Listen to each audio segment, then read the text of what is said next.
Hello there, it's a Tuesday afternoon and we have some brilliant sunshine here today in London. And today I want to talk about the sixth of my 7 C's to success, and this is communication. Now, usually when people talk about communication, they are referring to either written communication or spoken communication, or in many cases, it's also unspoken communication, which is all about your body language, your gestures, your tone and pitch of your voice, etc. And these are all really important, and they are essentially the way that we convey what we are thinking and what we want other people to do on the basis of what we've said. However, at the heart of communication is one other thing that often gets missed. It is our thoughts, because the thoughts then turn into energy, and they are the things that actually influence us in how we convey what we want to say to other people. So what I want to say is, if your thoughts towards yourself are not very positive, then you're communicating a very negative message to yourself, which will in turn influence the way you come across to others. But also, if your thoughts are, say, uncharitable or unkind towards someone, even if you don't say anything at all, you are conveying that energy through your negative thoughts. So why is communication so important? Now, in the earlier C's, we talked about C for clarity, where you get really clear about who you are, what makes you unique, and how you're meant to make a difference in this world. Then the second C was about curiosity, where you sort of have a beginner's mindset and you're always asking questions. You're not going to accept the status quo just because everyone else says it's the best thing to do. You are going to look at an outcome, and you're going to look at refreshing different ways that you're achieving it. Creativity was all about getting creative and looking at, different ways of achieving the same outcome, slightly linked to curiosity. Then we talked about competence, which was all about how you become stronger, more skilled, and more able to do the things that you want to do. And with that, we came to connections, which was the one I talked about yesterday, which is how you connect and interact with the people in your life, and also complete strangers. So when you have all of that, we want to now talk about how you convey your story and what it is you want to leave other people with in terms of, either an action point or an experience or a memory, and that is down to communication.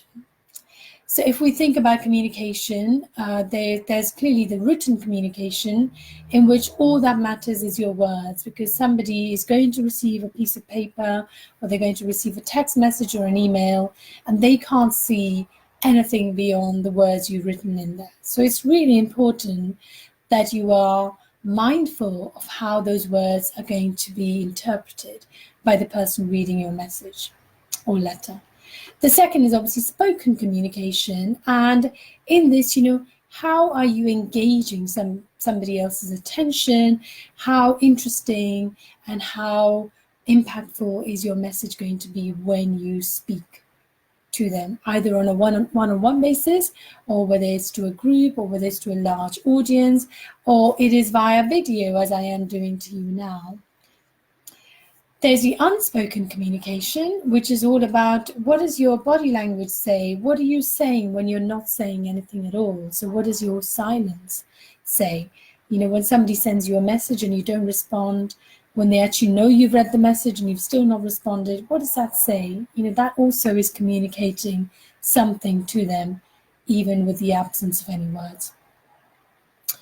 And then last but not least, it's essentially how we come across in situations, in terms of our response to things. How good are we at listening?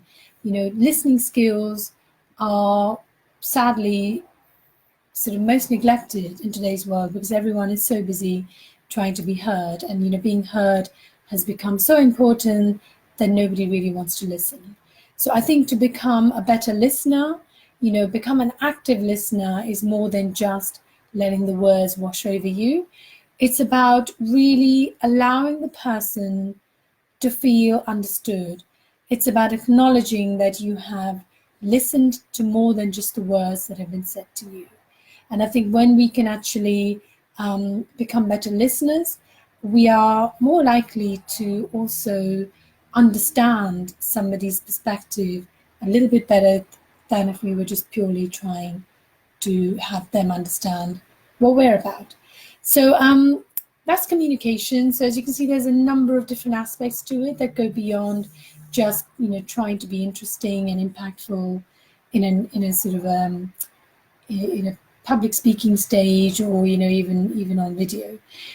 It's all about interactions. It's all about win-win, where both parties must feel that they are getting a chance to speak and be heard, and actually trying to use your thoughts to convey the energy that you want to bring into any situation. So, communication through intent,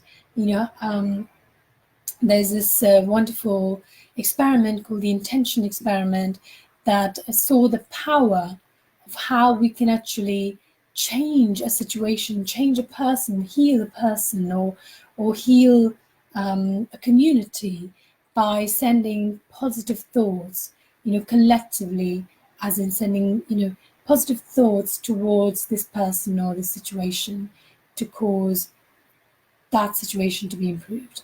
And if we can do that, as an experiment, then I suggest we can do that in our daily lives. It just takes us to be more aware of our thoughts. It takes us to be more intentional in our thoughts and our words. So with that, I'm going to leave you. I hope that's made sense. So if you've enjoyed this video, then as ever, please do give me your comments, your reactions and feedback in terms of what your experience has been of communication. If there's any particular areas that you feel you excel at, or any areas where you think you have a little bit of a challenge, I would love to hear from you. Thanks very much and enjoy the rest of your day. And I will be back again tomorrow. Bye-bye.